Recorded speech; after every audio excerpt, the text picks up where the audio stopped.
Koh Lanta, ce réflexe qu'ont presque tous candidats après leur élimination du jeu. Une fois éliminés de Koh Lanta, les candidats ne sautent pas immédiatement dans un avion. Direction leur domicile. Dans les colonnes du Parisien, le producteur de l'émission s'était penché sur ceux qui ne sortent que provisoirement du jeu, avant d'être parfois réintégrés suite à l'abandon d'un autre aventurier. Dans Koh Lanta, tout le monde le sait, le malheur des uns fait souvent le bonheur des autres. Depuis plus de 20 ans, la règle est la même.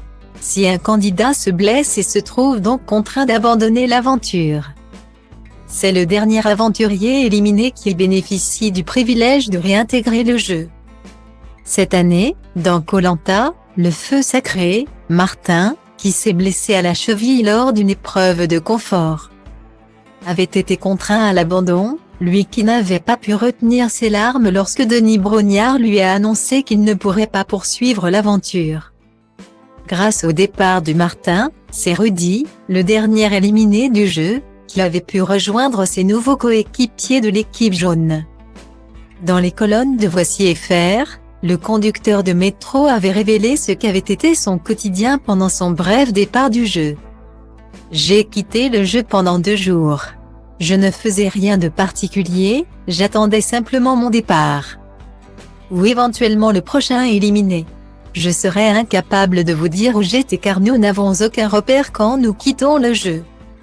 Par contre, j'ai pu manger et prendre une douche, avait-il confié. » Dans les colonnes du Parisien, Julien Magne, le producteur de Koh Lanta, a accepté d'expliquer ce que faisaient les candidats éliminés du jeu, provisoirement ou non. C'est dans la plus grande discrétion, bâche fermée pour protéger son identité, que l'aventurier est amené dans un hôtel, une pension de famille ou une maison, a expliqué Julien Magne. Affamés, les anciens candidats n'ont pourtant pas le droit de se jeter sur la nourriture. Leur retour à la nourriture est progressif et encadré par l'équipe médicale pour éviter tout problème de santé, a ajouté le producteur.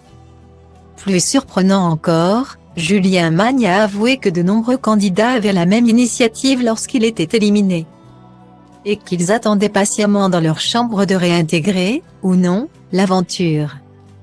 Ils n'ont pas de contact avec l'extérieur afin de les garder concentrés sur l'aventure. Dans l'hypothèse où ils la réintégreraient, beaucoup ont le réflexe d'écrire leurs souvenirs. Et tout espèrent jusqu'à la dernière minute pouvoir revenir, a-t-il révélé.